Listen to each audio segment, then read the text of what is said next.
You've probably used a QR code to, pay for a coffee or pull up a restaurant menu. It's fast, it's easy, it's just everywhere. But what happens when that exact same simple technology is used to funnel millions of dollars to terrorist groups?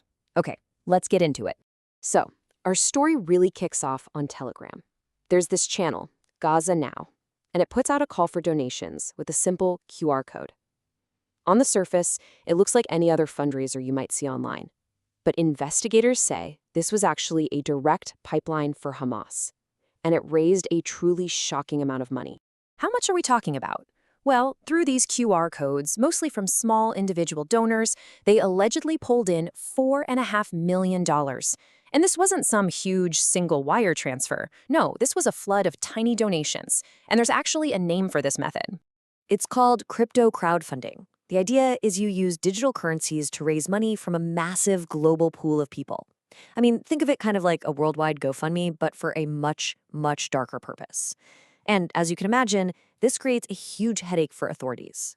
And this is where the story gets really, really interesting. Because the very same technology that makes crypto so attractive to these groups, well, it also makes them incredibly vulnerable. It's a classic double-edged sword. So let's break down why crypto is so appealing for this stuff. First, payments can cross borders in an instant. The transaction fees, way lower than traditional banks. It's super easy for pretty much anyone to use, and this is the big one. It can create the illusion of being anonymous. That makes it a magnet for illicit fundraising. But here's the twist. While the people sending the money might feel like ghosts, the transactions themselves are often completely public. The blockchain is basically an open ledger for the whole world to see. This lets investigators trace the money flow in minutes, not days. And it gives them the chance to spot suspicious activity before an attack happens, instead of just cleaning up afterwards. And that really gets to the heart of this paradox. As one expert put it, crypto is one of the most transparent financial systems ever built. Every single transaction is right there in the open. So if you can follow the money so easily, what's the problem? Well, it turns out that being able to follow the money doesn't mean you can actually convict anyone.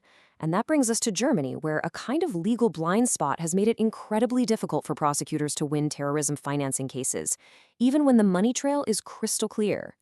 To really get this, let's look at a real-world case. This is ZS. He fully admitted to sending thousands of euros to his brother in Syria, a brother who prosecutors say is an active member of ISIS. Seems like a slam-dunk case, right? Well, not in Germany. So under German law at the time, the burden of proof was just massive. Prosecutors had to prove the money was sent. Okay, side S admitted that. Check. They had to prove his brother was in ISIS. Tougher, but doable.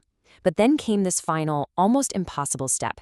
They had to prove that ISIS, as an organization, actually received that specific cash. And you can see the result of that incredibly high legal bar right here. Between 2018 and 2020, German prosecutors opened 154 investigations into terror financing. And out of all of those, only 12 actually led to an indictment.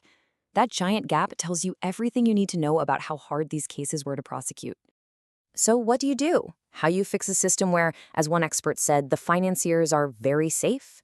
Well, the answer seems to be closing what's called the intent loophole by changing the law itself. And the change is all about shifting the focus from effect to intent. See, the old law basically asked, did the money actually get there and pay for a specific crime? But the proposed new law asks a much simpler question. Did you send the money for the purpose of supporting terrorism? It's not about the outcome anymore, it's about the sender's goal. Just to give you some context, take a look at the United States. Their material support laws are incredibly broad.